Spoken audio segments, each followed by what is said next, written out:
মেপে নিতে হবে, না মাপলে তো আপনি সুগারের মাপটা বের করতে পারবেন। হ্যাঁ বুঝতে পারছেন? একটু ফ্যানটা অফ করেন। এটা হচ্ছে বাটারি সস, মানে কেকটা ইয়ে করার জন্য।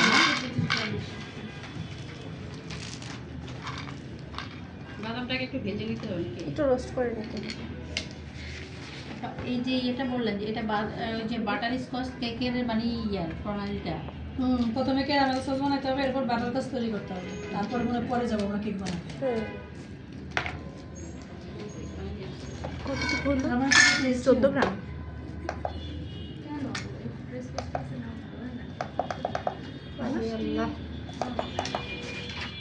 একটা বাটিতে নিলে হবে না? আবার দুইবারে কেক মাপতেছে তো একটা না, এটা তো বসতেছে না নিচে। দুইবারে কাজ করার আবার আমার ইয়ে নেই, একবারে শেষ করে ফেলাবো। একবার বাটিতে ঢালবো, আবার নিবো, আবার ঢালবো।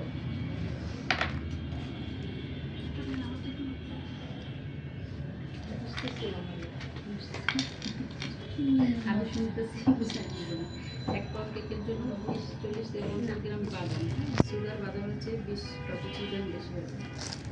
আচ্ছা এখানে 71 গ্রামের মতো আসছে। হ্যাঁ আচ্ছা, এটা গেল হচ্ছে আমার বাদাম। এখন সুগারটা দেন। 90। আমি 100 গ্রামও নিতে পারবো এখন। ঠিক আছে, বাদাম আপা কতটুকু নিচ্ছি? এখানে 70 গ্রামের মতো নিচ্ছি। নিলাম একটু বাড়ায় টেস্ট করতে পারবেন তাহলে।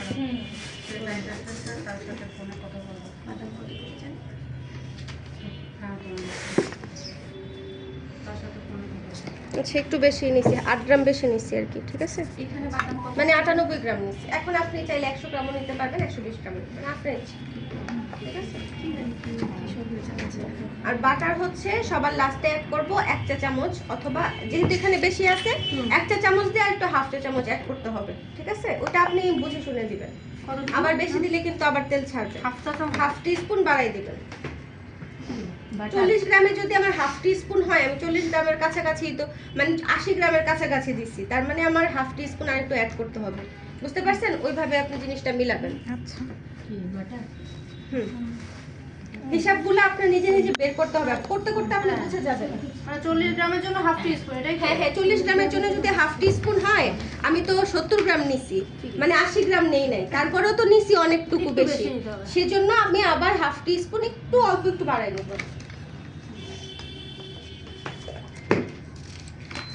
আচ্ছা বুঝতে পারছি।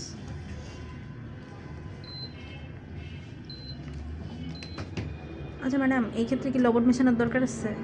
এখানে লবণ লাগবে। তাহলে আনসল্টেড সল্টেড বাটার ওই আগের মতো ক্রিম সসের মতো কাহিনি। লবণটা আগে দিয়ে দেন। 1 চিমটি সুগারের সাথে অ্যাড করে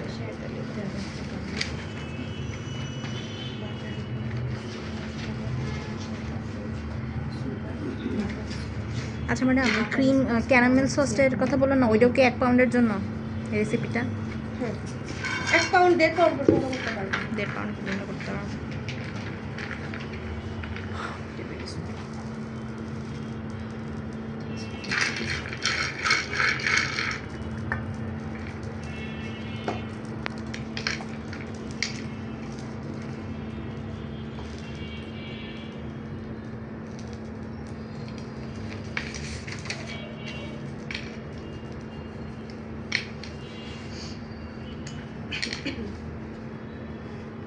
যেহেতু এটা আস্ত, মাঝখান দিয়ে একটু ভেঙে দিবেন। হ্যাঁ, সেক্ষেত্রে আপনার রোস্টিংটা ভালো হয়। মারবো ঠিকই হয় রে এখন।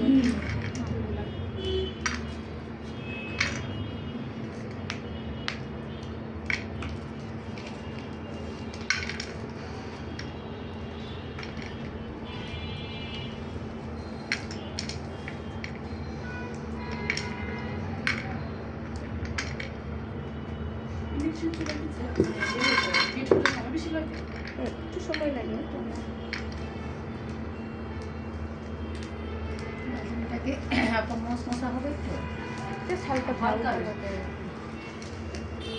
আরে ভালো করে তেল আছে না, এই